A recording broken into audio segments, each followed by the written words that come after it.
Industry को profit नहीं बनाने देती तो वो इंडस्ट्री तो कभी बढ़ ही नहीं सकती, ना वहाँ इन्वेस्टमेंट आ सकती है। इन्वेस्टमेंट तो ऐसे है जैसे शहद के ऊपर मक्खियाँ आती हैं। जब एक प्रॉफिट बनता है, जब वो दूसरे इन्वेस्टर्स देखते हैं, वो खुद ही देख लेते हैं कि अच्छा इधर मुनाफा है, वो सीधे उस एरिया के अंदर इन्वेस्ट करते हैं। तो जब एक गवर्नमेंट की पॉलिसी बन जाए इन्वेस्टमेंट के खिलाफ और प्रॉफिट मेकिंग के खिलाफ, जो कि एक सोशलिस्ट माइंडसेट था, और वो हुआ पाकिस्तान में, तो हमारा मुल्क को जाना कहीं चाहिए था और हम निकल कहीं और गए। तो ये तो हमने शुरू से ही फैसला किया था कि हमने आते साथ ही इंडस्ट्रियलाइजेशन के ऊपर तवज्जो देनी है, और वो भी एक्सपोर्ट ओरिएंटेड इंडस्ट्री के ऊपर। लेकिन जो हमने एमनेस्टी दी पहली, मैं अब देखता हूं कि हमें वो इस तरह ओपन एमनेस्टी नहीं देनी चाहिए थी, हमें उसको डायरेक्ट करना चाहिए था, जो अब हम कर रहे हैं इंडस्ट्री के ऊपर, कि सिर्फ उधर आपको, क्योंकि बदकिस्मती से हमारी इनफॉर्मल इकोनॉमी बहुत बड़ी है, तो हमें उसको फॉर्मलाइज करने के लिए इंडस्ट्री में डायरेक्ट करना चाहिए था। तो उससे क्या होना था कि हमारी इंडस्ट्रियलाइजेशन भी होनी थी, पैसे भी आ जा रहे थे हमारे, पैसा तो है पाकिस्तान में। और फिर जो प्रॉब्लम आता है पाकिस्तान का, करंट अकाउंट डेफिसिट का, डॉलर्स की शॉर्टेज हो जाती है, कभी भी हमने एक्सपोर्ट्स के ऊपर तवज्जो ही नहीं दी। मैंने कल अपनी तकरीर में एक ग्राफ दिखाया था कि 2000 के अंदर Vietnam, Rwanda, China, India, Pakistan, Bangladesh, उस ग्राफ में 20 साल के अंदर सबके सामने रवांडा सबसे तेजी से ऊपर जा रहा है एक्सपोर्ट्स पे, वियतनाम बड़ी तेजी से ऊपर जा रहा है, हिंदुस्तान, बांग्लादेश और चाइना उससे भी तेज, सबसे नीचे पाकिस्तान है।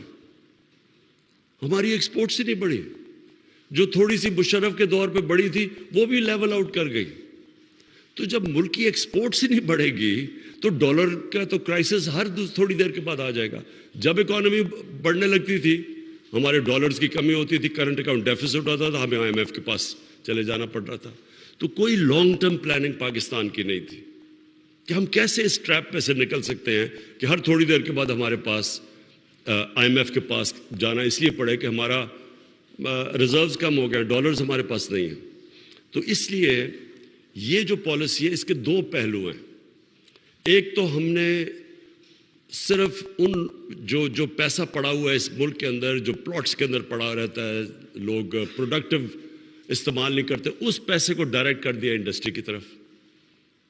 स्मॉल और मीडियम इंडस्ट्री के ऊपर सबसे ज़्यादा जोर लगाया, जो कि सबसे मुश्किल उठानी पड़ती है स्मॉल और मीडियम इंडस्ट्री को। उनके ऊपर इतनी हमने मुश्किलें डाल दी हैं कि जो इस मुल्क का इंडस्ट्रियल बेस बनना चाहिए था, हमेशा स्मॉल और मीडियम इंडस्ट्री बेस होता है मुल्क का, उसके ऊपर इतनी मुश्किलें डाल दी कि वो अपने आप को निकाल ही नहीं सकता और रिस्ट्रिक्शन से। और इसके लिए हमने एक बड़ी अच्छी स्मॉल और मीडियम इंडस्ट्री के लिए पॉलिसी लेके आए हैं, जिसके अंदर हम उनकी जो भी रेगुलेशंस हैं वो हम गिलोटिन कर रहे हैं, कम कर रहे हैं, उनके ऊपर जो चेक्स हैं वो ख़त्म कर रहे हैं, आसानियाँ पैदा कर रहे हैं उनके लिए। आप देखेंगे कि ईज़ ऑफ डूइंग इंडेक्स जब भी अब पाकिस्तान का मेजर होगा, आप इंशाल्लाह देखेंगे कि पाकिस्तान अब बड़ी तेज़ी से ऊपर चला जाएगा, क्योंकि हमने बड़ी चीज़ें ख़त्म कर दी हैं, रेगुलेशंस जो कि रुकावट बनी हुई थी।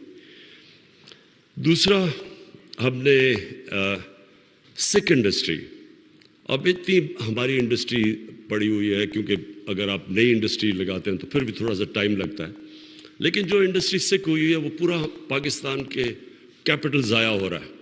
तो उसके लिए हमने इंसेंटिवाइज कर दिया कि सिक इंडस्ट्री में भी आप पैसा डालेंगे ताकि हमारी इंडस्ट्रियल ग्रोथ बढ़े। और फिर जो ओवरसीज़ पाकिस्तानीज़, देखिए मेरा सबसे ज़्यादा तजर्बा ओवरसीज़ पाकिस्तानीज़ के साथ डील करने का है। मैं क्रिकेट के ज़माने से ओवरसीज़ पाकिस्तानी सारी दुनिया में कम्युनिटीज़ जानता था। फिर शौकताना बनाना शुरू किया तो उसके लिए सबसे ज़्यादा मेरी मदद ओवरसीज़ पाकिस्तानीज़ ने की।